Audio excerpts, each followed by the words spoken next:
شروع کرتا ہوں اللہ کے نام سے جو بڑا مہربان نہایت رحم والا ہے۔ آپ کہیے کہ یہ بتلاؤ کہ اللہ تعالیٰ تمہاری سماعت اور بصارت بالکل لے لے اور تمہارے دلوں پر مہر کر دے تو اللہ تعالیٰ کے سوا اور کوئی معبود ہے کہ یہ تم کو پھر دے دے۔ آپ دیکھیے تو ہم کس طرح دلائل کو مختلف پہلوؤں سے پیش کر رہے ہیں، پھر بھی یہ اعتراض کرتے ہیں۔ آپ کہیے یہ بتلاؤ اگر تم پر اللہ تعالیٰ کا عذاب آ پڑے وہ اچانک یا اعلانیہ تو کیا یہ ظالم لوگوں کے اور بھی کوئی ہلاک کیا جائے گا؟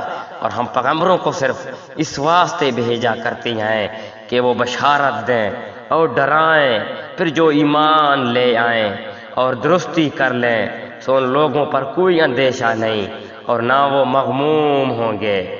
اور جو لوگ ہماری آیاتوں کو جھوٹا بتلائیں ان کو عذاب پہنچے گا بوجہ اس کے کہ وہ نافرمانی کرتے ہیں۔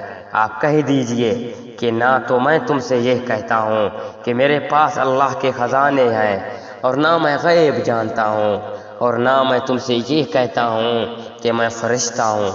میں تو صرف جو کچھ میرے پاس وحی آتی ہے اس کا اتباع کرتا ہوں۔ اور آپ کہتے ہیں کہ اندھا اور بینا کہیں برابر ہو سکتا ہے، سو کیا تم غور نہیں کرتے؟ اور ایسے لوگوں کو ڈرائیے جو اس بات سے اندیشہ رکھتے ہیں کہ اپنے رب کے پاس ایسی حالت میں جمع کیے جائیں گے کہ جتنے غیر اللہ ہیں نہ کوئی ان کا مددگار ہوگا نہ کوئی شفیع ہوگا، اس امید پر کہ وہ ڈر جائیں۔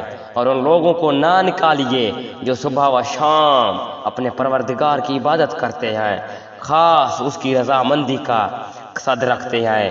ان کا حساب ذرہ بھی آپ کے متعلق نہیں اور آپ کا حساب ذرہ بھی ان کے متعلق نہیں کہ آپ ان کو نکال دیں، ورنہ آپ ظالم کرنے والوں میں سے ہو جائیں گے۔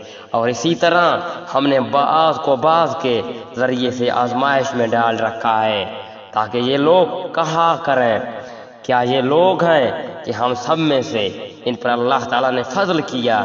کیا یہ بات نہیں ہے کہ اللہ تعالیٰ شکر گزاروں کو خوب جانتا ہے۔